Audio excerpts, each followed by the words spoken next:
Une chronique 19. Après cela, Nachash, roi des fils d'Amon, mourut, et son fils régna à sa place. David dit, je montrerai de la bienveillance à Hanan, fils de Nachash, car son père en a montré à mon égard. Et David envoya des messagers pour le consoler au sujet de son père. Lorsque les serviteurs de David arrivèrent dans le pays des fils d'Amon auprès de Hanan, pour le consoler, les chefs des fils d'Amon dirent à Hanan, penses-tu que ce soit pour honorer ton père que David t'envoie des consolateurs? N'est-ce pas pour reconnaître la ville et pour la détruire, et pour explorer le pays, que ces serviteurs sont venus auprès de toi? Alors Hanan saisit les serviteurs de David, les fit raser, et fit couper leurs habits par le milieu jusqu'au haut des cuisses. Puis il les congédia. David, que l'on vint informer de ce qui était arrivé à ces hommes, envoya des gens à leur rencontre, car ils étaient dans une grande confusion, et le roi leur fit dire, restez à Jéricho jusqu'à ce que votre barbe ait repoussé, et revenez ensuite.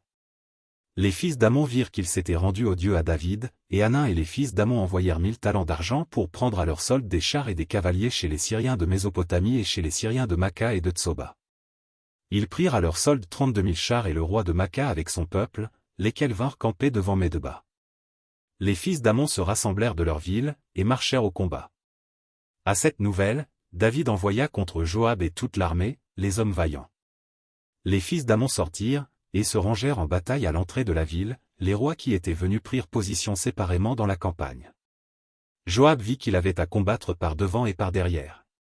Il choisit alors sur toute l'élite d'Israël un corps, qu'il opposa aux Syriens, et il plaça sous le commandement de son frère Abiscaï le reste du peuple, pour faire face aux fils d'Amon. Il dit, si les Syriens sont plus forts que moi, tu viendras à mon secours, et si les fils d'Amon sont plus forts que toi, j'irai à ton secours. Sois ferme, et montrons du courage pour notre peuple et pour les villes de notre Dieu, et que l'Éternel fasse ce qui lui semblera bon. Joab, avec son peuple, s'avança pour attaquer les Syriens, et ils s'enfuirent devant lui. Et quand les fils d'Amon virent que les Syriens avaient pris la fuite, ils s'enfuirent aussi devant Abiscaï, frère de Joab, et rentrèrent dans la ville. Et Joab revint à Jérusalem. Les Syriens, voyant qu'ils avaient été battus par Israël, envoyèrent chercher les Syriens qui étaient de l'autre côté du fleuve, et Shophak, chef de l'armée d'Adarézé, était à leur tête.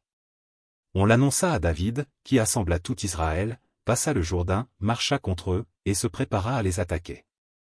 David se rangea en bataille contre les Syriens. Mais les Syriens, après s'être battus avec lui, s'enfuirent devant Israël.